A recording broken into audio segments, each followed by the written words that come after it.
¿Otra vez tarde, Roberto?, preguntó el profesor a un chico de 10 años que llegó cansado y sudoroso a la escuela. La clase lo miró con curiosidad. Sospechaban que algo extraño venía sucediendo con su compañero, aunque sabían que era poseedor de una gran imaginación. Algunas de sus historias parecían ser ciertas. El maestro Javier era oriundo de la ciudad de Córdoba, en Argentina, pero había aceptado una plaza en el municipio de Mendoza llamado Godoy Cruz, porque deseaba olvidar un doloroso trance de su vida. Al principio, a sus 22 alumnos les parecía divertido su acento cordobés y le hacían bromas, pero pronto descubrieron que nada ganaban con esa actitud y terminaron por olvidarse del asunto. Además, el profesor era muy condescendiente con ellos. Tenía en cuenta el nivel de cada uno, la pobreza en que vivían, sus diferentes edades, el esfuerzo que realizaban para trasladarse desde sus casas, algunas muy distantes, y los animaba a superarse continuamente. «Pido disculpas, profesor, he tenido un problema», dijo Roberto mientras se acomodaba en su asiento. «¿Podrías contarnos por qué no viniste ayer? ¿Algún encuentro con extraterrestres?», preguntó el maestro divertido, lo que hizo que todos soltaran la carcajada. El chico permaneció unos segundos en silencio, mientras decidía si contar o no el motivo de su inasistencia. Estaba seguro que no le creerían. Al final, dijo: «Profe, ayer no pude venir porque en el camino escuché una voz que me llamaba por mi nombre. Volteé a mirar, pero no vi a nadie». Los chicos se echaron a reír. Creían que era otro de sus inventos. «Interesante», dijo el profesor. «¿Estás seguro que lo escuchaste o te lo has imaginado?» «Lo escuché clarito, venía de entre los árboles. Era una voz como de un anciano. Tenía miedo, pero comencé a buscar a ver si se trataba de Jonás, el señor que vivía junto al río. Siempre nos asusta cuando vamos por el camino». La explicación de Roberto hacía reír a los chicos, que no pensaban perderse de la diversión. «Mira, Roberto», dijo el profesor, muy serio, «será mejor que nos digas la verdad. Nadie te castigará por eso ni te pondrá mala nota. Pero no nos hagas creer que has escuchado voces provenientes del bosque». «No eran del bosque, profesor». «Bueno, sí, pero era como de las copas de los árboles», interrumpió Roberto. «Bien, continúa. ¿Pudiste ver a la persona que te llamaba?» «Sí, profesor». «¿Quién era? ¿El señor Jonás?» Roberto se quedó en silencio. Estaba por decirlo, pero algo dentro de él le advertía que sería inútil, que no solo no le creerían, sino que se reirían de él durante mucho tiempo. «Se nos hace tarde, Roberto», anunció el profesor. Como no podía verlo, le grité que no tenía miedo, que se asomara para poder verlo. Entonces apareció un hombrecito, como de 30 centímetros de alto. Tenía un sombrero de copa y era muy viejo. Los chicos reían a más no poder con las ocurrencias de Roberto. El profesor ni siquiera embozaba una sonrisa. La existencia de duendes y gnomos se le atribuían a creencias populares, pero él no estaba tan seguro. Sin saber muy bien por qué, dijo en voz alta: «¿Duendes? ¿Duendes? Dan miedo». «¿Qué es un duende, profesor?», preguntó Luis, el más pequeño de todos. Ahora era el profesor el que guardaba silencio. Algo en su interior, tal vez escondido en el subconsciente, le hacía notar que la palabra duende tenía mucho que ver con él. «Un duende es un ser fantástico. Se dice que habita en ciertos lugares como en los árboles y hacen alboroto», respondió el profesor automáticamente. «¿Como nosotros, profesor?», dijo Carlos, un chico de 10 años que gustaba de hacer bromas, que hacía reír a sus compañeros, y esta vez no fue la excepción. La risa de los chicos sacó del ensimismamiento en el que se encontraba el profesor. «¿En qué íbamos?». «Ah, entonces vistes a un duende». «Sí, profesor». «¿Y qué te dijo?». Los estudiantes no entendían nada. Les parecía extraño que el maestro estuviera tan intrigado por la historia que creían había inventado Roberto sobre el duende, pero no se atrevían a interrumpir la conversación. «Me dijo que había perdido una de sus botas y me pidió de favor que la buscara entre la maleza. Le pregunté que dónde vivía, pero no me dijo nada. Solo me ordenó señalándome con un dedo que tenía una uña muy larga. ¡Busca! ¡Busca! ¡Busca! Los niños comenzaron a reír de nuevo. Era tanta la risa que algunos lagrimeaban y otros tosían. Busqué entre las plantas como una hora hasta que la encontré. Era una bota verde, pequeñita. Tenía un cordón rojo y terminaba en un gancho puntiagudo.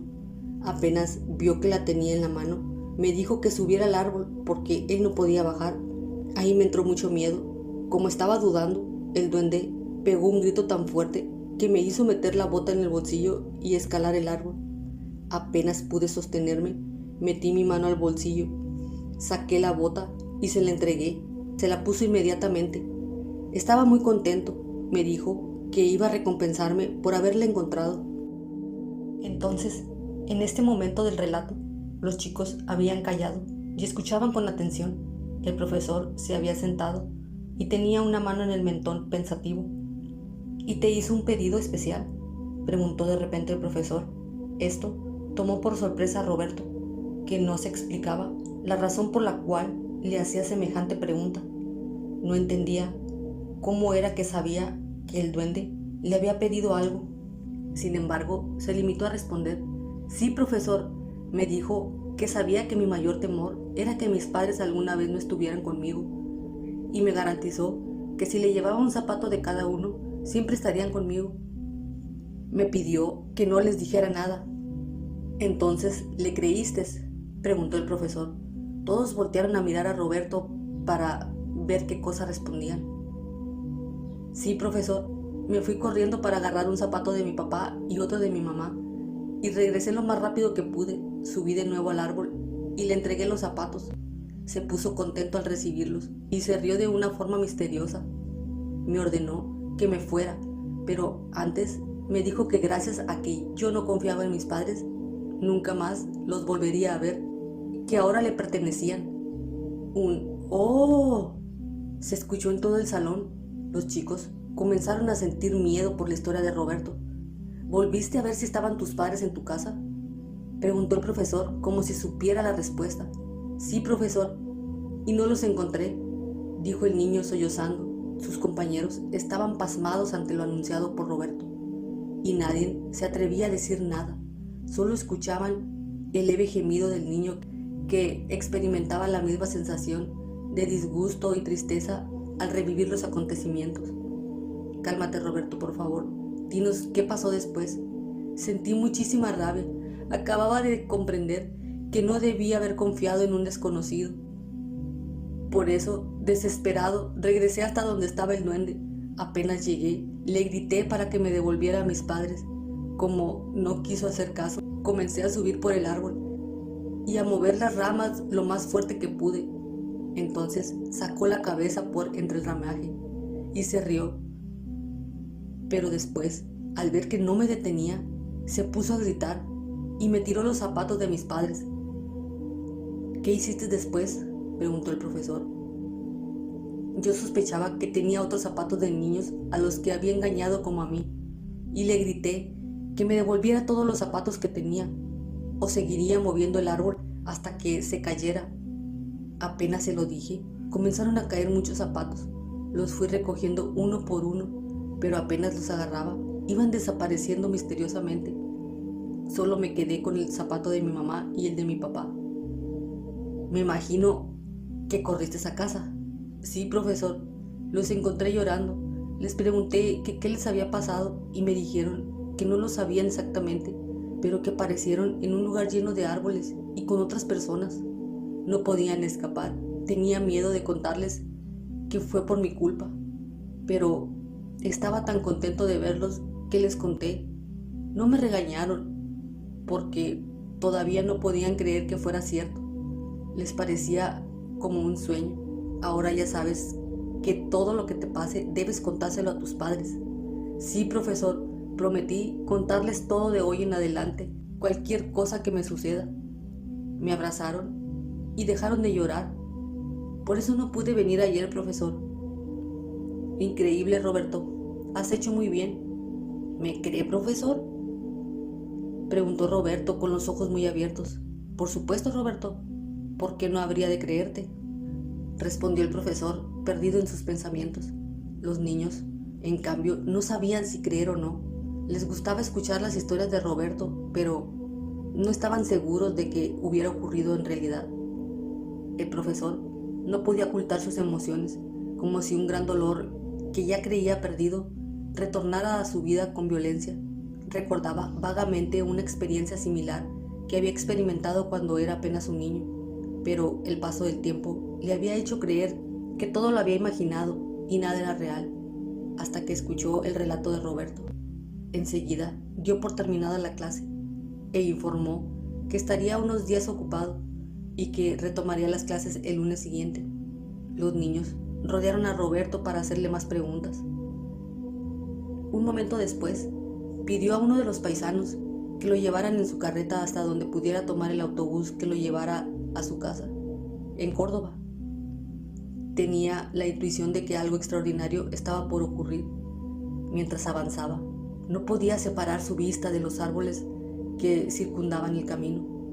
Al llegar, encontró dentro de su casa a una gran cantidad de personas, algunas conocidas, que exclamaban cosas que no entendía muy bien. Se abrió paso entre la concurrencia y entró, solo para darse con la sorpresa de que un hombre hablaba con sus hermanos. Ellos permanecían absortos a su lado. Era un hombre canoso, cuyo rostro le era familiar. Al mirarlo con mayor detenimiento, descubrió que era su padre, que había regresado después de muchos años de ausencia.